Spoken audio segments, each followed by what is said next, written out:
This year's grand award winner is Kane Green Lane Building in Union, New Jersey. This 102,000 mixed-use academic building was opened to students for classes on January 21st. The undulating glass, concrete, stone, and brick building will serve as a gateway icon, marking the west entrance to Kane's campus. Welcome to Kane University Green Lane Building, the grand award winner for New Jersey concrete buildings. We as the structural engineers first looked at as a steel building, as a concrete building, and this very quickly determined that concrete was the right material for this project. I'd like to congratulate both Macedos and Gruskin for winning the grand award for the concrete awards for the Green Lane Building at Kane University. When we started the job, I was a little concerned when I started reviewing the drawings on what concrete contractor we would have do this project due to the complexity with the angled columns, cantilevered beams, and radiuses. I was very happy to hear when my boss told me that we would be using Macedos. There's a lot of good concrete contractors in the tri-state area. I'm sure most of them are here tonight at this awards dinner. But there are a few that would be able to complete a project of this complexity in the amount of time that was required. Gruskin had a very unique design that I was concerned would be difficult to bring from paper to actual concrete. And when I heard that it was Macedos doing the project, I was relieved. It was a very unique, challenging project in the sense that Dr. Ferrari set the bar pretty high. He wanted a building that would capture the university and his vision for creating a world-class education, and he feels that the buildings have to embody that promise to visually communicate it to the students and the parents and anybody who comes to the building. So we had to come up with a concept that would not only do that, acknowledge the entry and gateway aspects to this building because it's one of the main entrances and corners to the campus, as well as communicate some of the unique nature of the programmatic uses within the building. The building's bold architectural statement was only feasible using concrete for its structure. It took 6,800 yards of concrete to bring the promise of Kane's world-class education to life, to create a unique facility that will capture the imagination of students, parents, and teachers alike, to communicate that this is a place for individuals who aspire to personal and professional success and desire academic excellence. We see the dramatic contrast of the floating floor plates versus the solid towers. The cantilevers are 10 to 15 feet from their supports. Here is another element. This is communicated by one of the building's most distinctive and modern design elements. Its undulating glass building facade that is made possible by the thin, exposed concrete slabs with their 10-inch thick edges, creating an open, high-tech, and unique architectural design. Long-span concrete allowed the design to have a no rectilinear floor plate that facilitated a flowing exterior, permitting shaped interior spaces and allowing the building to literally represent the higher education notion of, quote, thinking outside the box, end of quote. The flowing glass facade and concrete structure with cantilevers of 10 to 15 feet, where spaces literally break the box by denying the real-world rectangular geometry of the first floor with its linear brick walls and non-academic functions. So when we start with kind of the narrative, I think to really understand what's happening with the building and what you're looking at, you need to understand what the thinking was that went into it. And when you think of university and going to college, it's about learning to think outside the box. So a lot of students and a lot of people in life, life spends every moment trying to stuff you into a square. And if you can't think outside the box in college, you're never going to get to do it outside of college.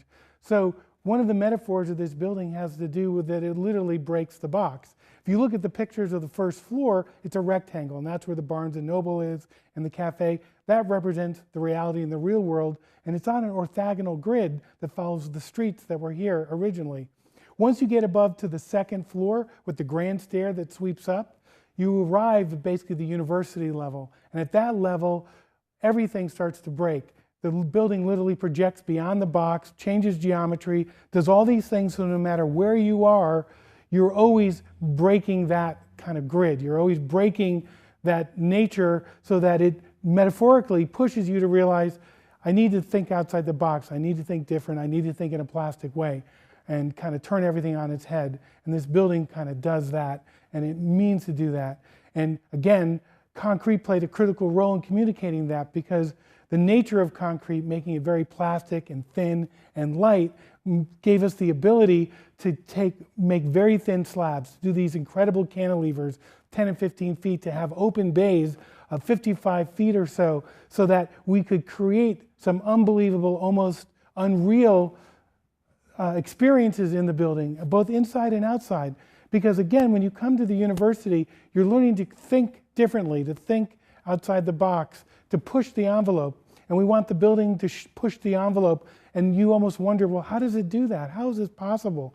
And because that's how your thinking should be when you're here. When you leave, you should be able to transcend everyday normal thinking. So working with concrete was quite a challenge. The building has different floor plates that are each a different shape. So the unique characteristics of the shape required us to place different items in the slabs at different locations on every floor. There are a lot of items buried in the slab. Electrical conduits, electrical boxes, embeds for steel, embeds for curtain wall. All those items combined made it quite challenging when you design a building that the top of the slab looks different than the bottom of the slab. So what happened was the architect works from the top of the slab, giving their locations. But the formwork contractor has to work from the bottom of the slab, setting the forms. Everything that's buried in the slab has to be coordinated, and it's set at different placements. So that was the biggest challenge, I think, in this project, was getting the parts to land in the right place. This had to be the most unique project we've had the pleasure of working on within recent years. The most interesting aspect of the project had to occur at the Morris Ave entrance. It's at this entrance where all the slabs would continuously cantilever further out from the building as you progress up through the floors, which were all supported by columns which were also poured on an angle. That combined with the fact that the slab edges were also poured on angles, which all had to match through every floor, made for such a challenging project. There were a lot of challenges on this project due to the complex design with the angled columns, the radiuses, the cantilevered beams. So a lot of this stuff was not easy to take from the drawings and actually apply to the field. Fortunately, Macedos, when there was a problem, came to me with a concise and clear question that I would deliver to the architect and engineer. Usually within a day we would have an answer. Sometimes we'd have field meetings to resolve it. Gruskin and DeSimone did an excellent job in getting us the information that we needed in order to get the building built in the amount of time that we had. Concrete's the natural material for this building. Between the large open spaces at the front of the rotunda, the naturally looking exposed structure in some of the classrooms, and also the good vibration characteristics that were required in some of the other classrooms. The concrete allowed for the nice, clear, sloping columns at the front that form the signature part of the building. A 5-story sloping, conical, curved glass corner acknowledges the intersection of Morris Avenue and Green Lane as a main entrance to the West Campus. This architectural feature dramatically leans out toward the intersection and not only acknowledges the university entrance, but affords wide-open, column-free interior class spaces with sweeping glass vistas of New Jersey and New York City in the distance. This was only made feasible by using concrete that produced a column-free circular zone with a diameter of almost 55 feet. The other challenge was acknowledging this corner. And the corner is really interesting because usually most university buildings are far from the street. They're behind gated walls, they're set back, and to most people, whether it's a private or state school, for all intents and purposes, what is the university? It's not people. It's a name and these abstract buildings that seem untouchable. We deliberately put this building on the street for a couple of reasons. One, it's a state university, so it really belongs to the people. And we wanted it to be accessible to all the people, even if it's just for 30 seconds at a stoplight. So when you're there, you can look into this building. You see the faces of all the people. You can see the cafe at the corner. So this becomes a real element. You can look in some of the dramatic classrooms at the corner. So there's a constant connection both in and outside the building, so that Kane is no longer just an abstract series of buildings hidden behind a parking lot, but now it's something I can relate to through the people and the students and everyone. And frankly, I can go to this building. I can stop in it, and I can go get a cup of coffee in the cafe or Barnes & Noble and whatnot. The interior of the building celebrates the concrete structure by painting it a unique color so that it is always visually apparent. The round concrete columns and exposed shallow beams are integrated into the spatial experience of the buildings, rooms, lounges, and teaching spaces. Many of the student lounges have exposed concrete columns, floor slabs, and beams as defining elements of the space. Here's a view from within a classroom with the sloped, leaning out corner.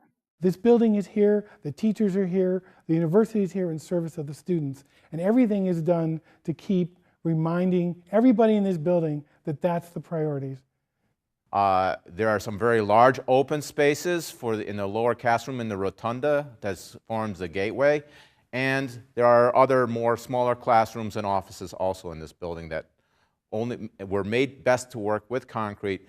In fact, some of the concrete is exposed in the lower floors, and the density of the concrete minimized the vibration reasons in the building. There's additional details because, again, this building has a design floor on it as well, and the building has lessons in it for all the students who learn about design. First of all, we wanted to expose all the concrete, the systems, the pipes, the wires.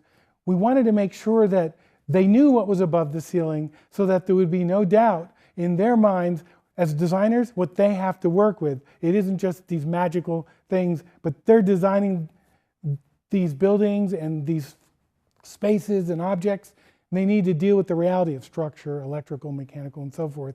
Matter of fact, we celebrate it. Wherever you see, when you walk through the corridors, you're going to find exposed concrete columns and the exposed ceiling, because it's not something we wanted to hide. We wanted to celebrate it. The idea of this plastic form that could do these incredible things, again, like the structure of thinking of how you will learn to think, because again, in school, they don't really, at least in my opinion, it isn't about facts, it's about learning how to think. You can always find facts, but you can't learn how to think. And this concrete is sort of like that. It's a structure that holds up the building, kind of, you know, can't think of the right word, but it's a structure that holds up the building that without it, this building couldn't exist. So if you learn how to think, it's like the structure of how you organize your ideas and everything that you can do. So we wanted to celebrate that because it's the underpinnings of everything. And so we light it at night. All the lounge spaces celebrate it. So it's not hidden, but it's there for all to appreciate and acknowledge. In the end, the concrete building worked out to be, I think, the right solution for this project because of its unique overall shape. It made the project move quicker, and the building is very sound and quiet. The bottom line is it's a beautiful building, it was a beautiful design, and it was a great job by Macedos. And Dobco would like to thank Macedos, Gruskin, and DeSimone, as well as Kane University for giving us the opportunity to work on this project. I frankly don't remember student lounges like these. This is the completed structure, a 6-story reinforced concrete structure with flat plate floors, circular columns, long spans, cantilevers, and a curved perimeter. This building is floating in space. The design team created a unique, beautiful design, and the concrete team executed the design beautifully. This is a wonderful building.